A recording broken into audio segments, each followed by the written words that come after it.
తెలంగాణ రాష్ట్ర వ్యాప్తంగా ఎస్ఐఆర్ ప్రక్రియ కొనసాగుతా ఉంది. ఈ అంశం మీద మాట్లాడతాం. వైశ్య కార్పొరేషన్ చైర్మన్ కల్వ సుజాత గారు అయితే మనతోనే ఉన్నారు. రాష్ట్ర వ్యాప్తంగా ఎస్ఐఆర్ అయితే స్టార్ట్ అవుతున్న పరిస్థితి కనబడతా ఉంది. ఎలా చూస్తా ఉన్నారు? మీ నాయకత్వం మీకు ఇచ్చిన ఆదేశాలు ఏంటి?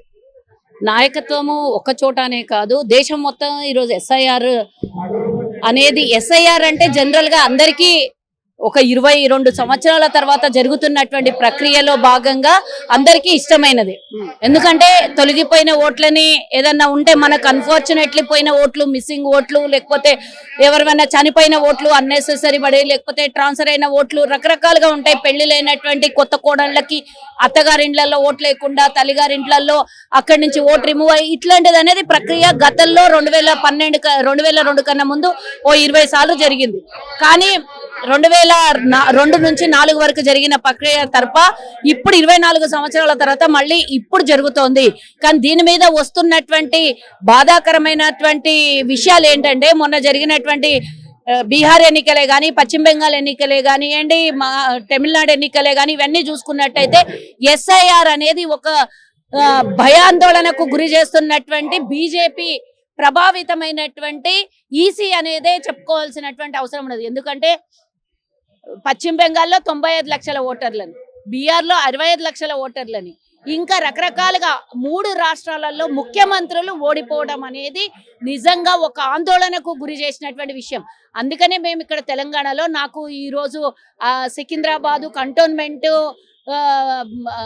నాకు ఇన్ఛార్జ్గా ఇచ్చి, కోఆర్డినేటర్గా ఇచ్చి, నేను ట్రైనర్గా ఉండడం వల్ల నేను 2 నియోజకవర్గాలలో ట్రైనర్స్కి కానివ్వండి, మాకు ముందుగా ట్రైనింగ్ జరిగినటువంటి క్లాసెస్లో మేము చూస్తూ ఉన్నటువంటిది రోజు జరుగుతున్నటువంటి విన్యాసాలని చూస్తూ ఉన్నాం.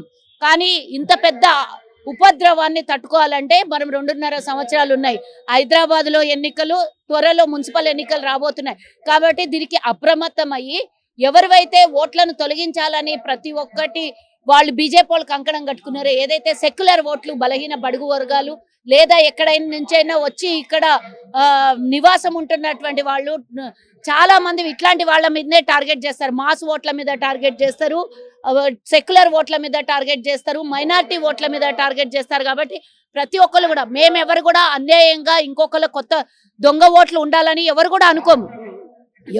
ఎవరికి నష్టమో అది తెలీదు. కాబట్టి జెన్యూన్ ఓటర్లని తొలగించొద్దు అనేది ఒక నినాదం తీసుకొని వెళ్ళి మాకు ఎవరైతే బిఎల్ఏలు ఉన్నారో బిఎల్ఓతో పూర్తిగా కోఆర్డినేట్ చేసుకొని వాళ్ళు ఇద్దరు కలిసి ఏ ఓటర్ని తొలగించినా ఎవరున్నా కూడా వాళ్ళున్న నివాసంలో 3 సార్లు పోయేసి వచ్చిన తర్వాత ఓట్లను కనుక తొలగించి ఉన్న వాళ్ళని ఎక్కడో వాళ్ళ ఉద్యోగ రీత్యానో, వ్యాపార రీత్యానో, ఎడ్యుకేషన్ రీతిలోనో, ఫ్యామిలీలు ఇంకో చోటు ఉంటారు. అలాంటి వాళ్ళకు తెలుసుకొని ప్రతి ఒక్కరిని 2002 నుంచి 4 వరకు జరిగినటువంటి ఈ ప్రక్రియలో ఎవరైతే ఉన్నారో వాళ్ళందరివి సరి చేసుకోవాల్సినటువంటి అవసరం ఉన్నది. కాబట్టి ఆన్లైన్లో ఉన్న వాళ్ళని ఆన్లైన్లో, ఆఫ్లైన్లో ఉన్నటువంటి ఆఫ్లైన్లో ప్రతి ఒక్క డోర్ని కదిలించాలి. మనము ప్రతి ఒక్క ఓటర్ని, ఏ ఒక్క ఓటరు తన హక్కును కోల్పోయినా ప్రమాదమే దేశానికి. ముఖ్యంగా ఇంకోటి నేను అందరికీ తెలంగాణ వాసులకి నేను తెలియజేసేది ఏంటంటే, నీ ఓటు తొలగిపోతే కేవలం నా ఒక్క ఓటే కదా, నా ఓటు పోయినంత మాత్రం ఏమవుతుంది, నేను ఓటు వేయనేమో అంతే అనుకోవడం చాలా నేరపూరితమైనది, చాలా బాధాకరమైనటువంటి విషయం. మీరు ఒకవేళ ఓటు తొలగిపోతే దేశంలో మీరు అసలు నిజంగానే హక్కును కోల్పోయినట్టు. ఒక ఓటును కోల్పోతే ఏమవుతుంది, దేశంలో మన స్వతంత్రాన్ని కోల్పోయినట్టు. మన జన్మ హక్కు, ప్రజాస్వామ్యం మనకిచ్చినటువంటి ఆ హక్కు, రాజ్యాంగం మనకిచ్చినటువంటి హక్కు, ఆ హక్కుని మనం కోల్పోతే గనక మనం పౌరసత్వాన్ని కూడా కోల్పోతాము.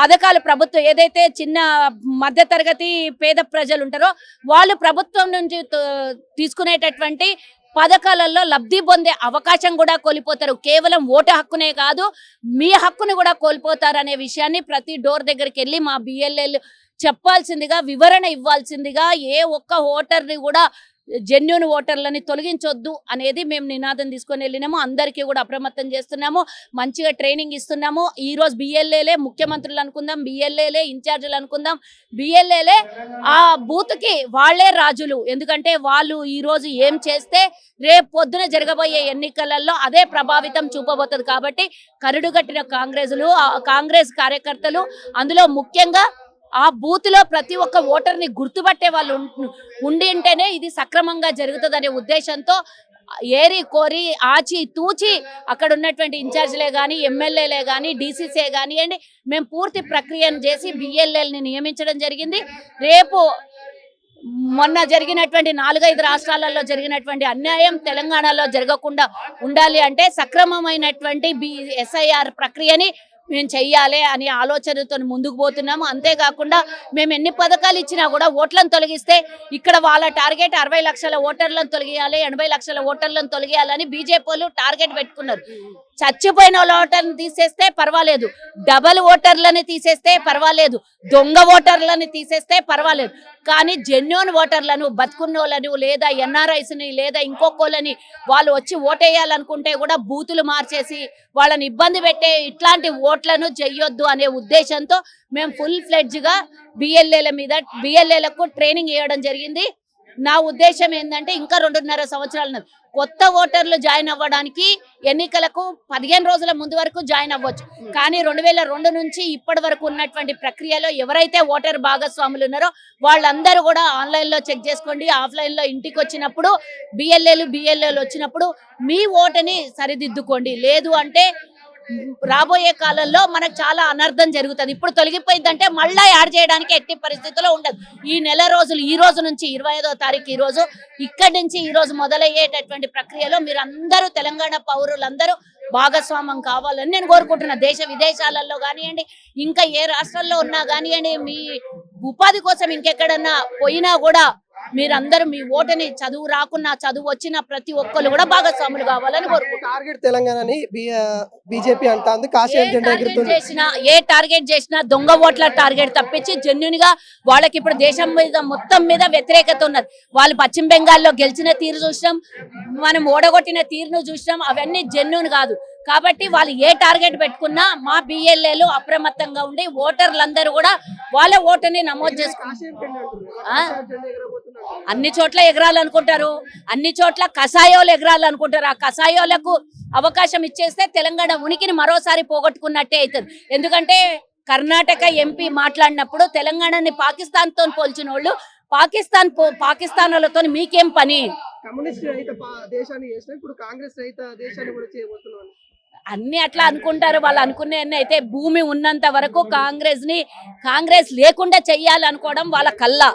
ఒక్కసారి గనక కేంద్రంలో అధికారం పోయిందంటే మళ్ళా 100 ఏళ్ల వరకు బీజేపీ కనిపించదు, అది గుర్తుంచుకోండి.